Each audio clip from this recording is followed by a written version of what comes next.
Mabuhay!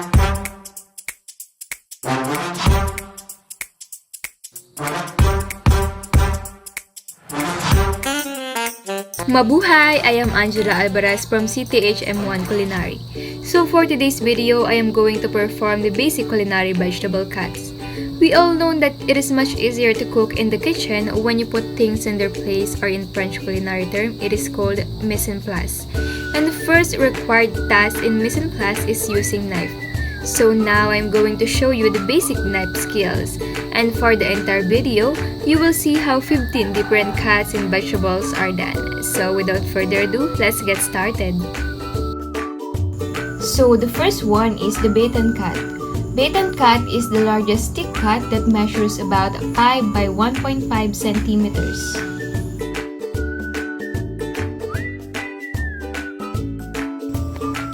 So the next one is the batonade. It is smaller than baton that has a measures of 5 by 1 centimeters.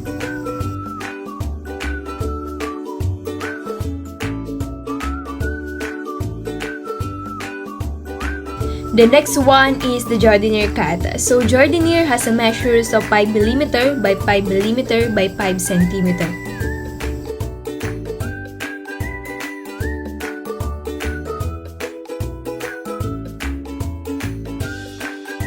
The next one is the julienne cut. This cut is stick-shaped and very thin with a measurement of 2 mm by 2 mm by 2 inches.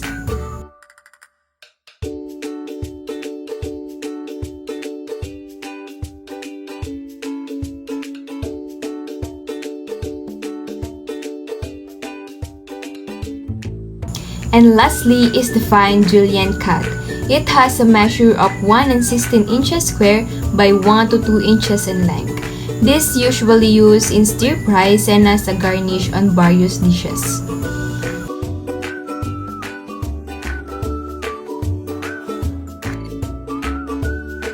And yes, we are done with the rectangular slices. So for the next video, we will do the cube cuts.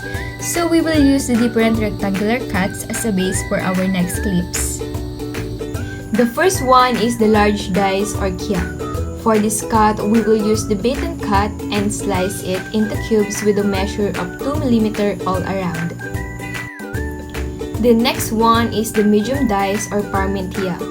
So from batonade cut, again we will cut it into cubes to form this cut with a size of 1.5 cm. For the small dice or massed one, we will use the jardiniere, cutting it evenly into cubes with a size of 5 to 6 mm. And for the brunoise, we will use the julienne cut and cut it into cubes with a measure of 3 mm.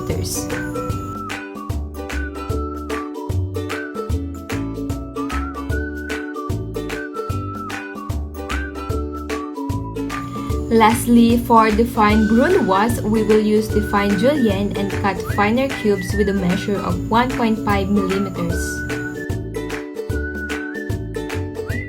The next one is the humdeli.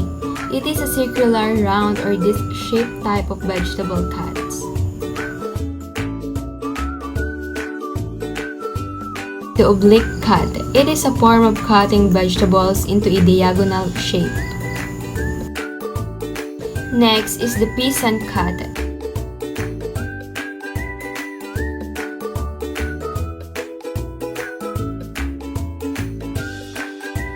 The next one is the diamond-shaped cut, or what we call lozenge.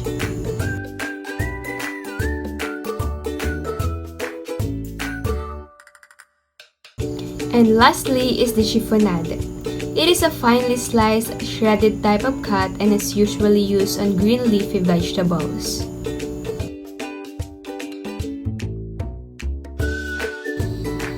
And yes guys, we are done. Just a reminder that when you want to be a kitchen maestro, just keep on practicing different types of basic skills in knife and ensures that it has an even sizes, because it doesn't only makes you look professional but also helps you to cook the dishes easily.